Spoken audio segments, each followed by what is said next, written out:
Masya Allah, lihat stroberiku udah mulai berbuah teman-teman. Buahnya udah merah merona ya, kemarin kan belum merah. Dan ada yang dimakan siput juga, padahal belum terlalu matang itu. Mungkin siputnya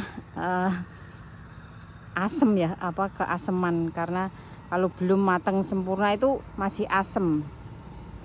Keliling kebun ya teman-teman.